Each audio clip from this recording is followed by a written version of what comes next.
voice, soft but chilling. When I finally saw her, she was pale, gaunt, like a banshee, warning me that something terrible was coming. You don't forget a sight like that. Daniel Kingsley stepped out of his SUV, breathing in the cold, crisp air of the mountains.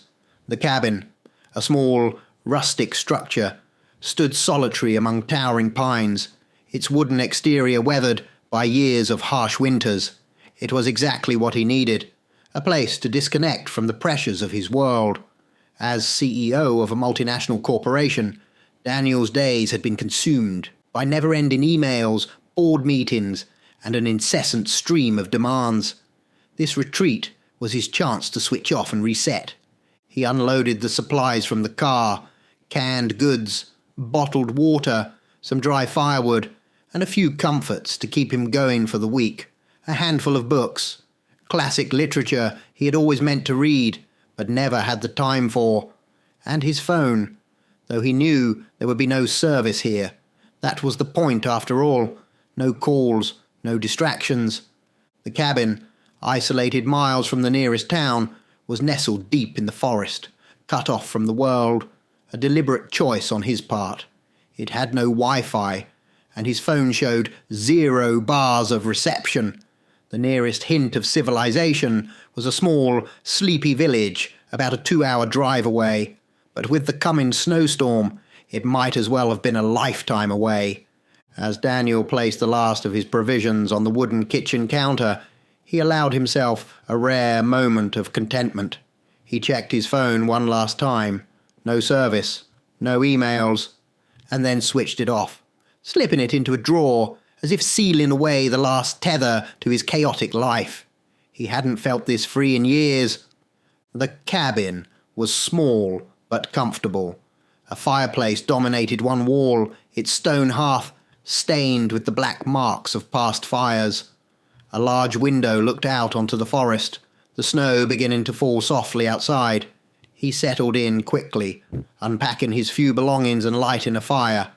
The warmth spread quickly, and for the first time in what felt like forever, Daniel felt at peace. The rest of the day passed in pleasant tranquility.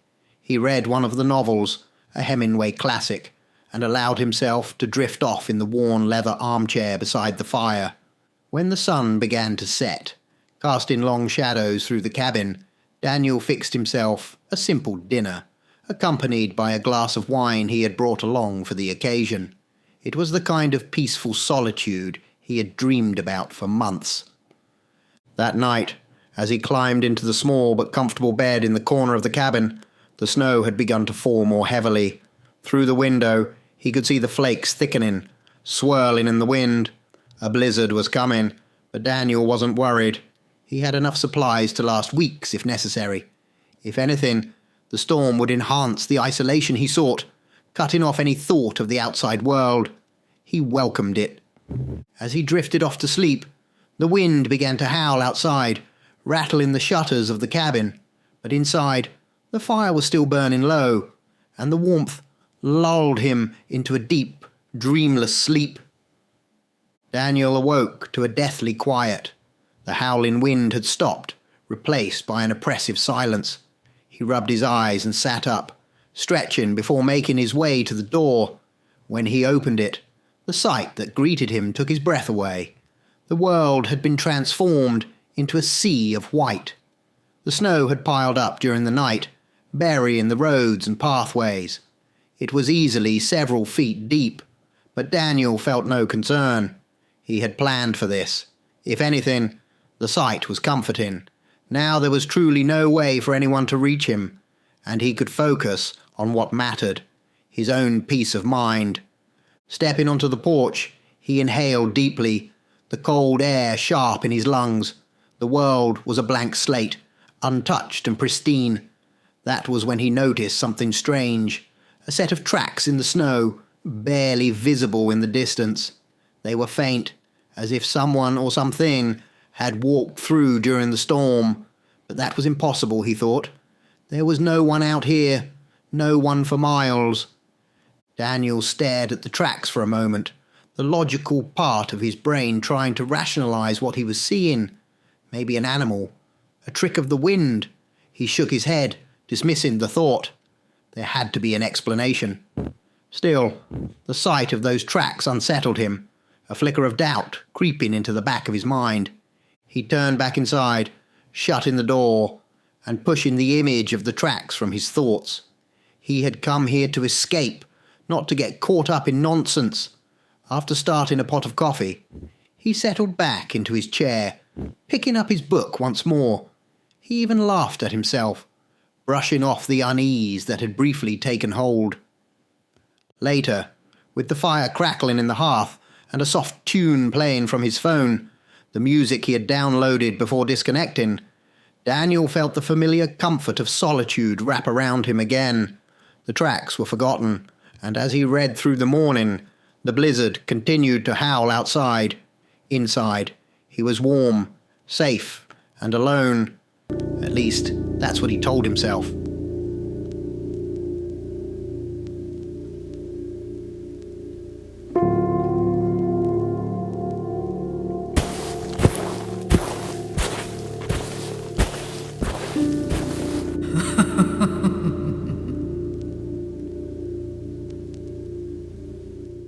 The night outside the cabin was absolute. No streetlights, no distant glow from a nearby town, just pure blackness, stretching out endlessly into the cold. Daniel stood at the open door, peering into the void. The only light came from the flickering fire inside, casting a soft glow that barely reached beyond the porch. It was unlike anything he had experienced in years. Even in the quietest moments of city life, there had always been some noise, some light in the distance. But here, the world felt like it had been swallowed by the night. He breathed in the crisp air, feeling the cold bite at his skin. There was something strangely meditative about the silence, about the nothingness that surrounded him. For the first time in as long as he could remember, his mind felt clear, free of the constant buzz of phones and emails, meetings and deadlines. This was exactly what he had come for. This peace, this solitude. He stood there for several minutes, letting the stillness wash over him. His breath formed soft clouds in the air, dissipating into the dark. Then a sound. Crunch. Daniel's ears pricked up. It was faint at first, almost indiscernible against the distant hum of the wind, but it was there, the unmistakable sound of something, or someone, moving through the snow. His body tensed, his eyes narrowing as he tried to focus on the source of the noise. It was close, too close, yet the thick darkness swallowed any view beyond the porch.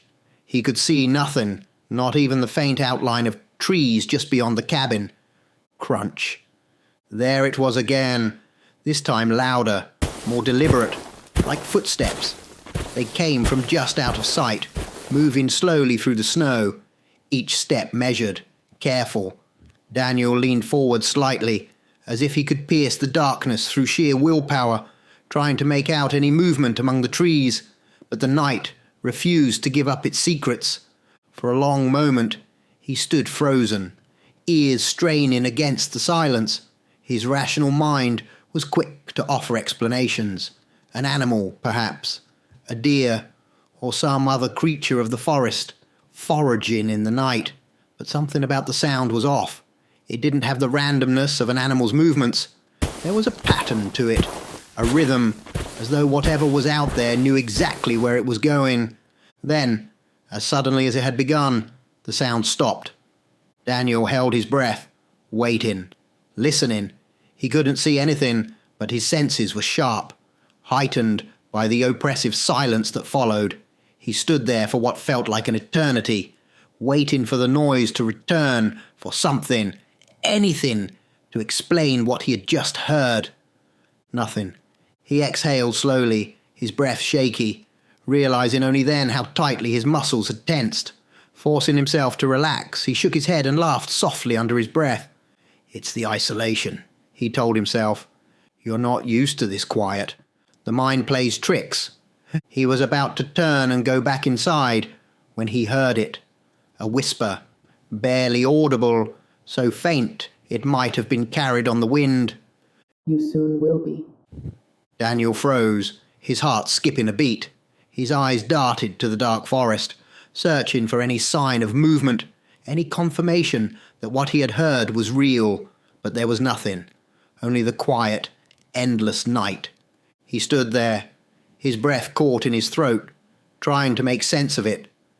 Had he imagined it?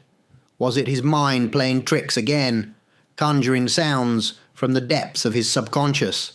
Or had there really been a voice out there in the dark? The words echoed in his mind. He replayed them over and over. You soon will be. The more he thought about it, the less certain he became that he had even heard them at all. His logical mind fought for control, searching for an explanation.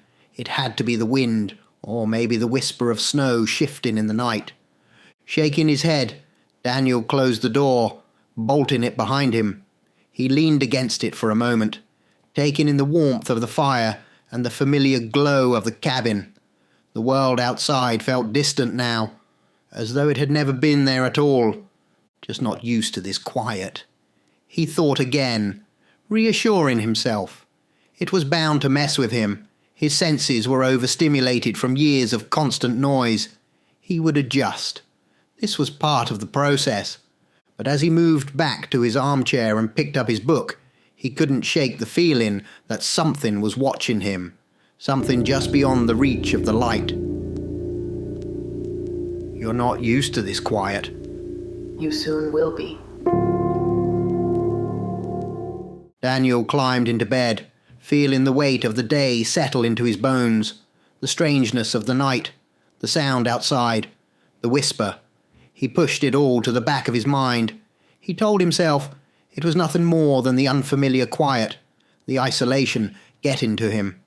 As his body relaxed into the mattress, the warmth of the fire still lingering in the room, his eyes drifted shut, and soon enough, he was asleep. His dreams were peaceful at first. He was back on a tropical beach, feeling the warmth of the sun on his skin, the sound of waves soothing his mind. It was everything he had hoped for when he'd come to the cabin. Peace, relaxation, an escape from his hectic life. But then something intruded. A sound, faint but unmistakable, a scratching at the window.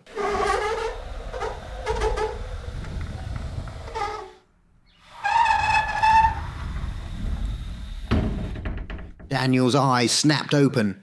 His heart pounded in his chest. His breath caught in his throat. As he strained to listen, the sound came again. Deliberate, like something scraping against the glass. He turned his head toward the window, his pulse quickening. For just a second, his eyes caught it. A face, an old face, impossibly old, with pale, wrinkled skin and sunken eyes. It hovered outside the glass, staring at him through the darkness. With a start, Daniel leapt from his bed, his heart racing as he stumbled toward the window. He pressed his face to the glass, searching the shadows outside for any sign of movement, but there was nothing. Only the snow and the dense black of the night. This is getting odd, he muttered to himself, trying to shake off the image. His breath fogged the window as he stared out, his mind spinning. Could this be what happens when we switch off? When we disconnect? He rubbed his eyes, trying to clear the lingering vision of that face. The skin too pale, too tight over ancient bones. Every time he tried to close his eyes, it returned, burning itself into his memory. That face, too old to be real. Daniel didn't sleep for the rest of the night. He lay awake, alert, his mind replaying the moment over and over, each time more vivid than the last. The scratching, the face, the feeling that something had been watching him. Morning came, the dull light of dawn barely penetrating the thick clouds overhead. Daniel dressed quickly and made his way outside, his breath forming thick clouds in the freezing air. The snow crunched under his boots as he walked around the cabin toward the window where he thought he had seen whatever it was. He knelt down, his hands tracing the windowsill, examining every inch of the glass for any sign of a disturbance. But there was nothing. No scratches, no marks. It must have been a dream, he thought. Isolation does strange things to the mind. He stood, ready to head back inside when something caught his eye. Just beyond the edge of the porch, faint and barely visible in the snow, were tracks. Small, like human footprints, but too narrow, too delicate. They led away from the cabin, towards the tree line. A chill crawled down his spine. He pulled his snow boots on properly, zipped his jacket, and, despite every instinct telling him to turn around and ignore it, followed the tracks toward the forest. The air grew colder as he moved between the trees, the snow deeper here, untouched, except for the trail that led further into the woods. He looked around, scanning the area. It was quiet, too quiet. The kind of silence that made him feel as though the world had been paused, as though he were the only living thing for miles. Then, in the distance, he saw it. Something big, just at the edge of his vision, standing between the trees. Tall, too tall to be human, its body barely visible through the shadows and snow. For a moment, Daniel's breath caught in his throat. His mind raced, trying to process what he was seeing. He remembered a show he had watched once, something about Bigfoot, and for a second, that's what he thought he was looking at. But this was different. As his eyes adjusted, he saw long silver hair cascading over the figure's shoulders, and though he could only glimpse it partially, he knew this was no creature of myth. This thing? It looked like a tall, old woman. He stood frozen, his heart pounding in his ears as he tried to comprehend what he was seeing. His rational mind fought against the terror that threatened to overwhelm him. This can't be real. Not here. Not in this cold. Then he heard it again, that faint whisper, barely audible, as if it were coming from the thing, or maybe from inside his own head.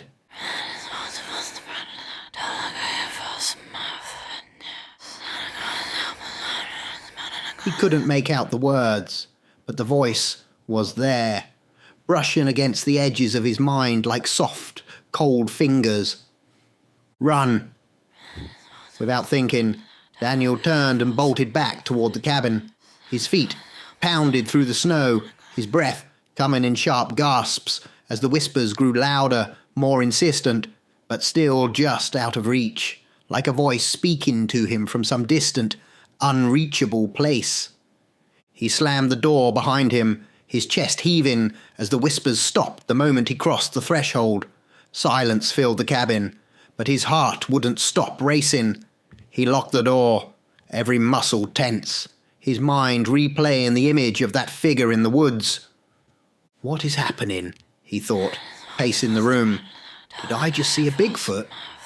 No, it looked more like an old woman. But that's impossible. In this cold? In this place? Panic started to rise in his chest. He opened the drawer, his hand shaking as he pulled out the handgun he had brought for protection. Sitting by the door, he gripped the weapon tightly, every noise outside making him flinch.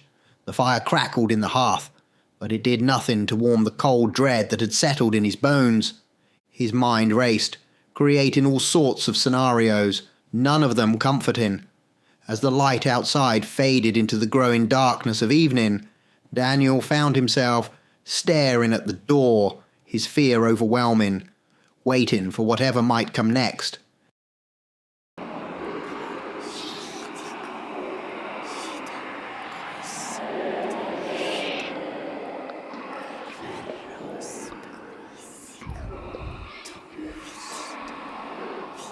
Daniel paced the small cabin, his mind teetering on the edge of panic. He had to get out of here. His thoughts were spiraling, circling the same dark conclusion. You're trapped. He couldn't shake the feeling that something was coming, something worse than his own fear. His breath quickened, and the overwhelming urge to escape gripped him. He grabbed his jacket and rushed outside. The cold air hit him like a wall, but he barely noticed. His eyes locked onto the SUV, half buried in the snow. He trudged through the deep drifts, adrenaline pumping through his veins, hoping that maybe, just maybe, he could drive out of this nightmare. But when he reached the vehicle, the reality hit him hard. The road was completely blocked by snow. Huge mounds, impassable.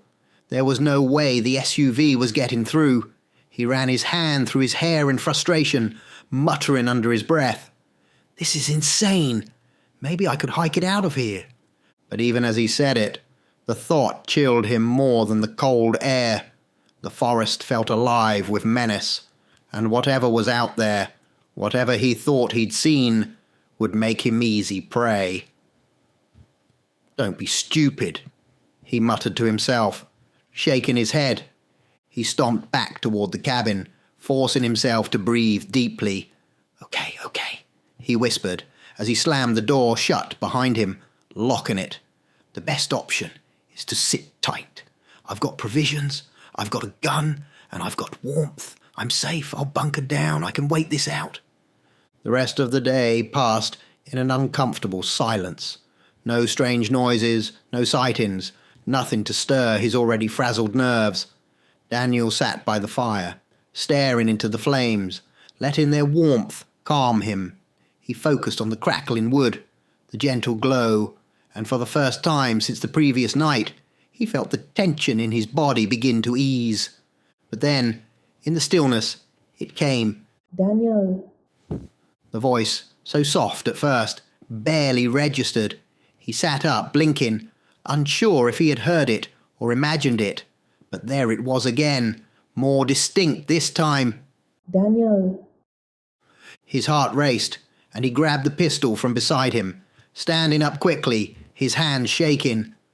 "All right," he shouted, his voice echoing through the small cabin.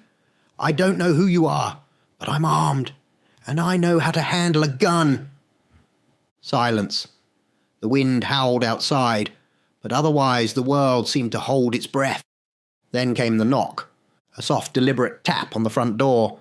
Daniel raised the pistol, aiming it directly at the door. "Who's there?" His voice wavered despite his best effort to sound calm. His finger hovered over the trigger. No response. Only the knock again, but this time from the bedroom window. His head snapped toward the sound. Then another knock from the back window, and then another, and another. Knock after knock from every corner of the cabin, surrounding him. "Stop!" Daniel screamed, spinning wildly as the knocks multiplied, coming from every side of the cabin at once. His pulse thundered in his ears, and in a blind panic, he fired a shot at the front door. The deafening blast echoed through the room, and for a brief moment, the knocking ceased. The silence was worse. The room was deathly still, but inside his head, the voices returned. Whispers. Dark, malevolent, just at the edge of his understanding. They slithered through his mind like tendrils, weaving words that he couldn't quite grasp. But the intent was clear. They were watching him, playing with him. Daniel stumbled back, clutching his head. "Leave me alone!" he screamed, his voice cracking with fear. His mind was unraveling, the pressure building inside him until he felt like he would break. Then, as clear as the wind outside, the voice came again, this time not a whisper, but strong, cold, and menacing. Never. Daniel collapsed to his knees, the gun falling from his hand, his breath coming in ragged gasps. The room seemed to close in on him, the fire's warmth fading, replaced by a cold that seeped into his bones. He could feel them now. It, whatever it was, wasn't just in the forest. It was here, with him, in the cabin. The terror clawed at his chest as he realized he wasn't just losing his mind. Something else was here, and it wasn't going to let him go.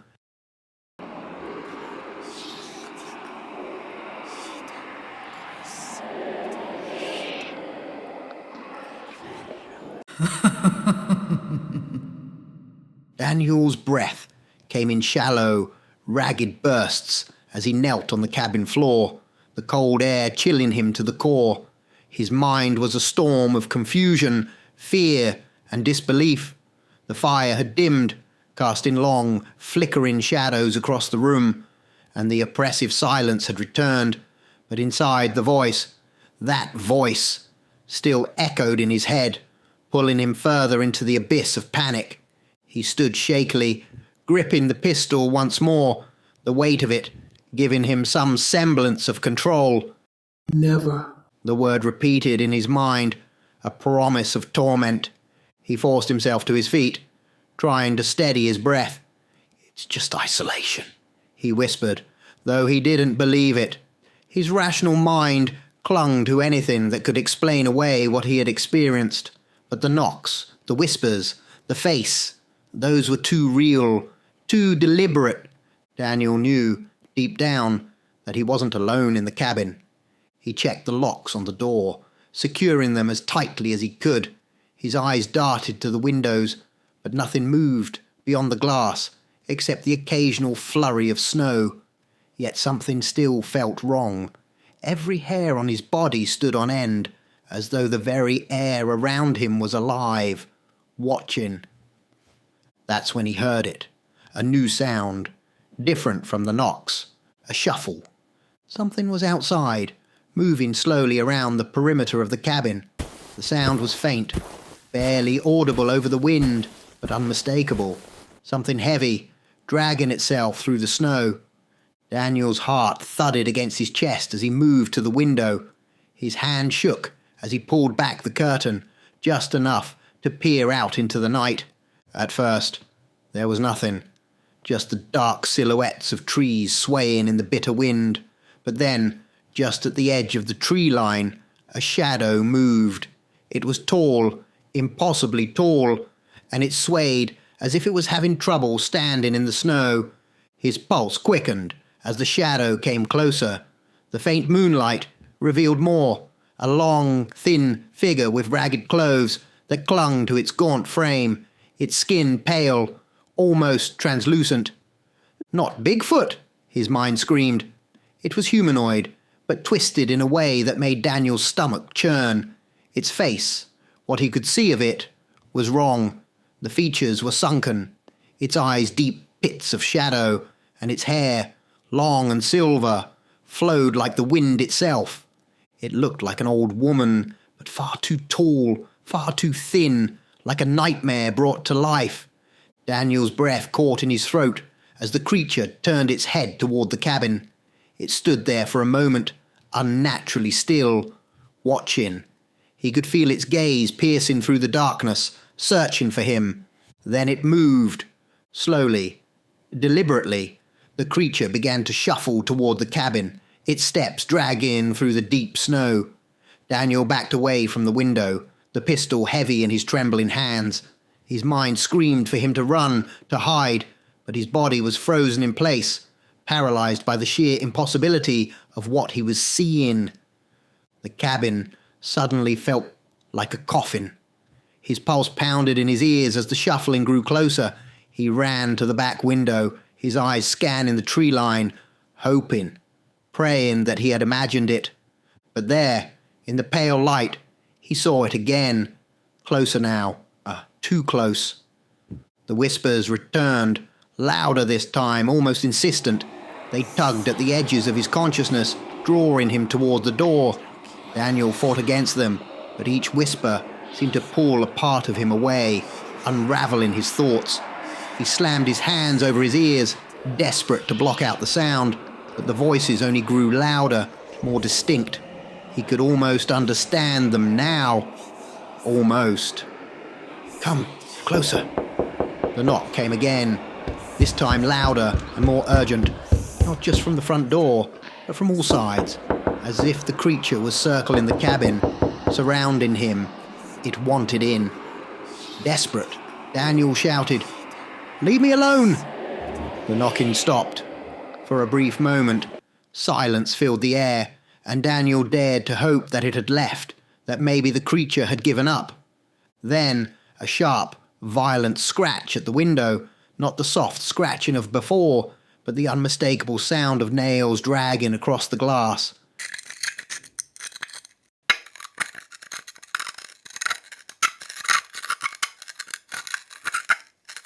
The creature was right outside, clawing at the window like an animal trying to get in.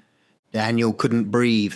He stepped back, pistol raised, his hands shaking uncontrollably. The fire crackled weakly, casting eerie shadows across the cabin. Then came the voice, low, raspy and impossibly close. Daniel. His name, spoken as though the creature had been saying it for years, waiting, watching. He snapped. In a blind panic, Daniel fired a shot at the window, the deafening bang shattering the stillness of the night. The glass cracked, but didn't break. For a moment, the scratching stopped. The creature retreated into the darkness, vanishing from view. But the whispers remained. You can't hide? The voice was inside his head now, stronger, more insidious. It twisted through his thoughts, filling him with dread. He knew. It was only a matter of time before the creature came back, and when it did, there would be no stopping it. Daniel backed into the corner of the room, clutching the pistol to his chest. His breathing was shallow, his heart racing. His mind screamed for escape, but there was nowhere to go. He was trapped, and outside in the darkness, the creature waited.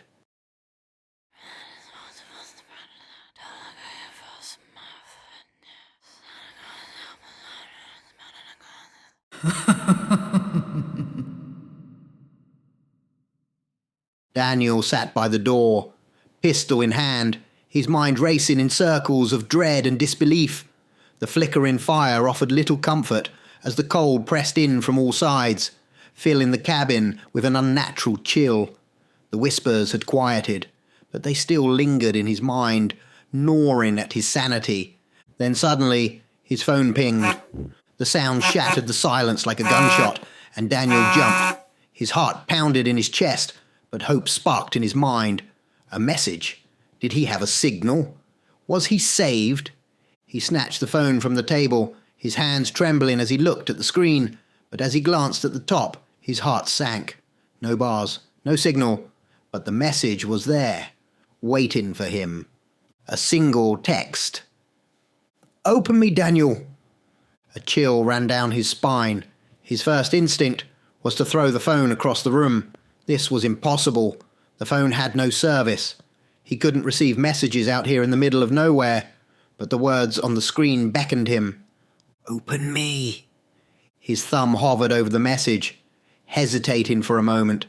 Something inside him screamed not to do it, that this was all part of whatever twisted game was unfolding around him, but curiosity and desperation got the better of him. He clicked it. The message opened, revealing a grainy image of an old newspaper clipping. He squinted at the screen, the low light making it hard to see. Zooming in, the text slowly came into focus. "The Pale Whisperer, a haunting legend of the wilderness." Daniel's breath caught in his throat as he read the headline.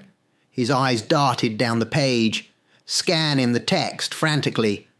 Condemned as a witch in the 17th century, the woman known as Isolde was exiled to the wilderness during a brutal winter. The villagers accused her of dark magic, of bringing the cold and death to their doorstep. Cast out, she wandered into the forest, where the blizzards consumed her. Some say she froze to death, but her spirit remained, cold, vengeful, and hungry for those who find themselves alone in the winter's grasp. Daniel's hand shook as he scrolled further.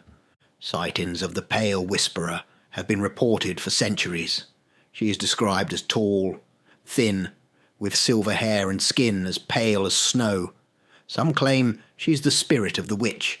Others believe she is a Banshee, a Wendigo, or even Bigfoot. The sightings are always the same.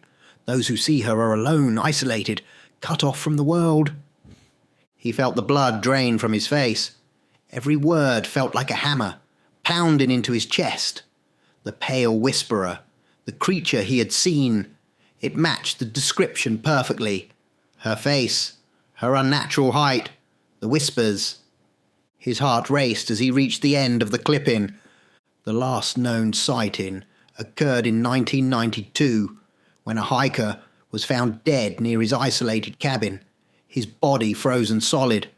The local authorities chalked it up to the weather, but those who knew the legend whispered otherwise. They say if you hear her, if you see her in the snow, it's already too late. The pale whisperer only comes for those who cannot escape. Daniel's fingers loosened, and the phone slipped from his hand, clattering to the floor. His mind was reeling, his breath shallow as he stared at the cracked screen. For a moment, there was nothing but the sound of the fire crackling and the cold wind rattling the windows. Then he heard it. A laugh. Faint, barely more than a breath, but unmistakable. It floated through the air like the wind, so soft it could have been imagined. But it wasn't. It was a woman's laugh. Cold, cruel, and far too close. Daniel's heart pounded in his chest as he scanned the room. His pulse thudded in his ears as the laugh faded, leaving him in the eerie silence of the cabin once more. But now, the silence wasn't empty. It was filled with something else. Something watching. Something waiting. He backed up against the door, clutching the pistol tighter. His eyes darted to the windows, then back to the phone lying on the floor, the newspaper clipping still glaring back at him. "Leave me alone," he whispered, his voice trembling. But deep down, Daniel knew the truth. He could feel it creeping in, gnawing at his mind. She wasn't going to leave him alone. Not ever.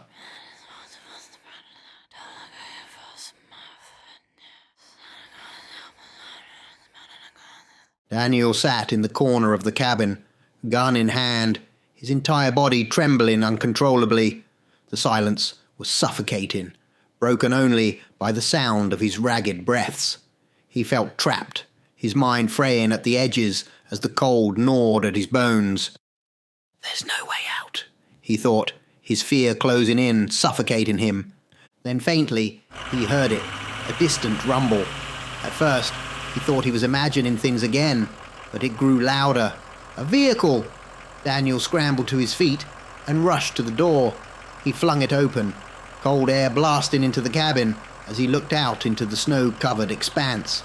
There, cutting through the deep snow, was a snowplow truck. Its headlights beaming like a lifeline. The driver gave a wave as he passed, clearing a path all the way to the main road. Relief flooded through Daniel's body. "I'm saved." He wasted no time, grabbing his phone and keys, leaving everything else behind. He leapt into his SUV, starting the engine with shaking hands, and floored the gas pedal. The tires slipped for a moment before finding traction, and he sped off down the path the truck had cleared. He didn't dare look back at the cabin. He couldn't. He wouldn't. After what felt like an eternity, he merged onto the main road, passing other cars going about their daily lives as if nothing had happened. Daniel breathed a deep, shaky sigh of relief. The nightmare was over. He was back in civilization, back to safety. Hours later, he arrived home, his city looming like a fortress against the madness he had left behind. Daniel pulled into his driveway and rushed inside. His house was a sanctuary, modern and comfortable, so different from the oppressive cold of the cabin. He flicked on the security system, locking every door, as if the simple act could keep the nightmare at bay. He checked his phone. Hundreds of messages flooded in from work, friends, family. But as he scrolled, the one message that mattered was gone. The Open Me message. It wasn't there, as if it had never existed. He laughed to himself, relief overwhelming him. "I went stir-crazy out there." That's all it was, he muttered, dialing up a few friends to re-establish his old routine. By the time he finished catching up and scheduling meetings, the phone was ringing non-stop. Work flooded back into his life, with a comforting sense of normalcy. "This," he said with a smile, "this is where I belong, not out there in the middle of nowhere." Days passed, and Daniel slipped easily back into his daily routine, his mind calmed, the nightmare fading into the distance like a bad dream. He threw himself into his work with renewed vigour, answering calls, scheduling meetings, and keeping up with the relentless pace of his career.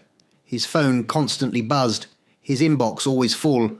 It was chaos, but it was familiar chaos, and that was all that mattered.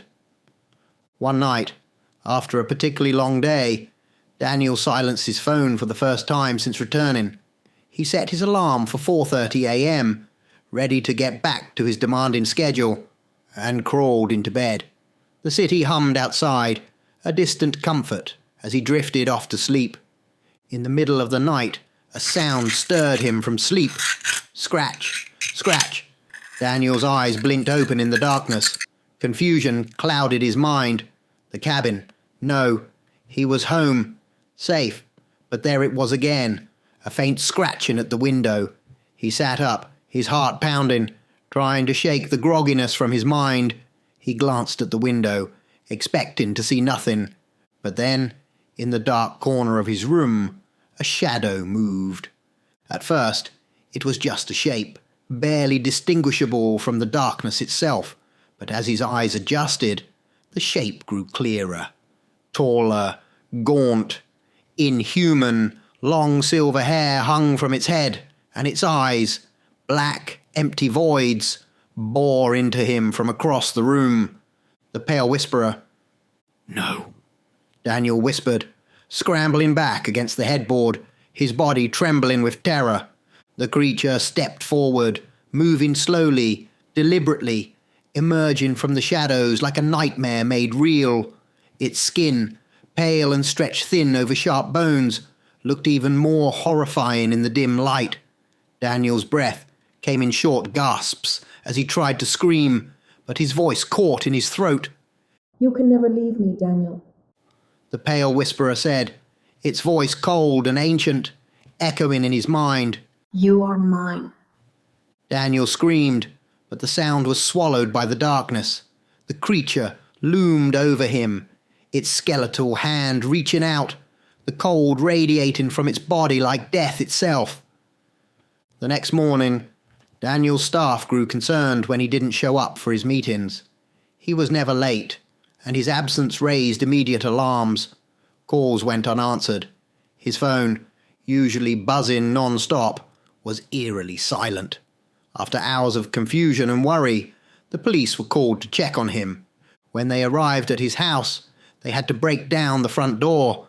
What they found inside would haunt them forever. Daniel lay on his bed, his eyes wide open, frozen in an expression of sheer, unrelenting terror. His body, rigid and still, was covered in a thin layer of frost, though the room was a normal temperature.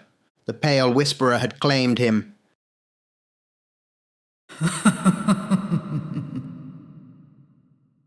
Thank you for watching. Remember, all the stories you hear on this channel are completely original. Your support, from likes, comments, and super thanks to becoming a full member, is what keeps this channel alive and thriving. I couldn't do it without you, and I'm truly grateful for each and every one of you. Stay tuned for more chilling tales, and as always, thank you for being part of the Professor Shadow family.